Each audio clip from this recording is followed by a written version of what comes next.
श्री शिवाय नमस्तुभ्यम दोस्तों। ओम नमः शिवाय। हमारे चैनल वैदिक रेमेडी में आप सभी का स्वागत है। यदि कभी 3 पत्ती वाले बेल के वृक्ष में 3 से अधिक पत्ती वाली कोई बेल की पत्ती मिल जाए तो बहुत भाग्य की बात होती है।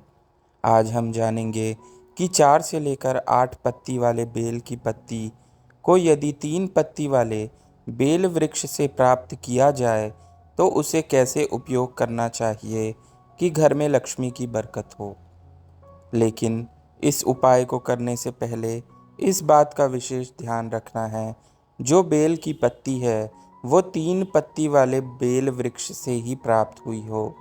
दोस्तों, वीडियो में आगे बढ़ने से पहले आपसे निवेदन है कि अगर आप अपने आप को शिव भक्त मानते हैं तो शिव शंकर का कोई भी एक प्यारा सा नाम कमेंट में ज़रूर लिख दें।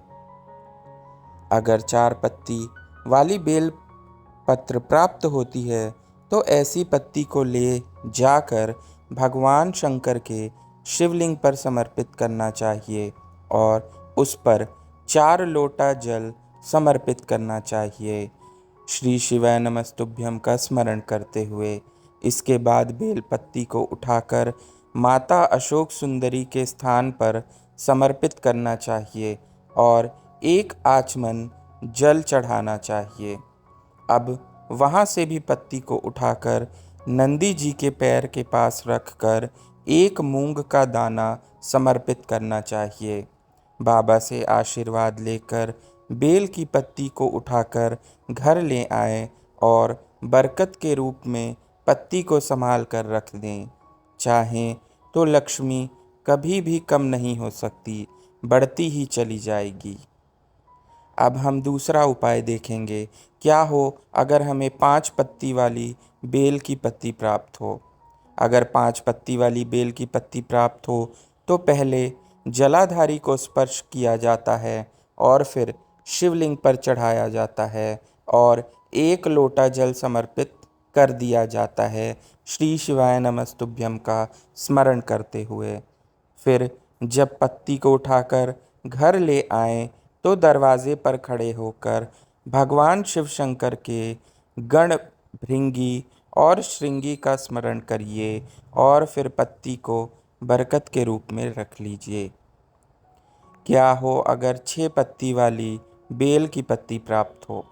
अगर 6 पत्ती वाली बेल की पत्ती प्राप्त हो तो पहले नंदी भगवान पर समर्पित किया जाता है। उसके बाद शिवलिंग पर चढ़ाकर 1 लोटा जल और 1 चावल का दाना समर्पित किया जाता है और घर लाकर बरकत के रूप में रखा जाता है। यदि 7 पत्ती के बेलपत्र पाया जाए तो उसे पहले बेलपत्र के पेड़ के नीचे पार्थिव शिवलिंग का निर्माण करके उसके ऊपर समर्पित किया जाता है। फिर वहाँ से उठाकर शंकर भगवान के शिवलिंग पर ले जाकर चढ़ाया जाता है और बरकत के रूप में रखा जाता है। यदि 8 पत्ती का बेलपत्र प्राप्त हो तो पहले ऊपर जो जलाधारी होती है उस पे स्पर्श कराया जाता है। इसके बाद कटी भाग यानी माता पार्वती का जो हस्तकमल होता है शिवलिंग पर उसका स्पर्श किया जाता है और उसके बाद शिवलिंग पर चढ़ाकर 1 लोटा जल चढ़ाया जाता है और चंदन लगाया जाता है। फिर घर लाकर बरकत के रूप में रख दिया जाता है। दोस्तों, यहाँ हमने 4 से लेकर 8 पत्ती वाले बेलपत्र यदि आपको प्राप्त हों तो क्या करें, ये इसका उपाय बताया गया है। यदि आपको इन उपाय को समझने में कोई भी तकलीफ़ हुई हो तो हमें कमेंट करके ज़रूर पूछें, हम आपका जवाब वहीं देंगे। नमस्कार। ओम नमः शिवाय।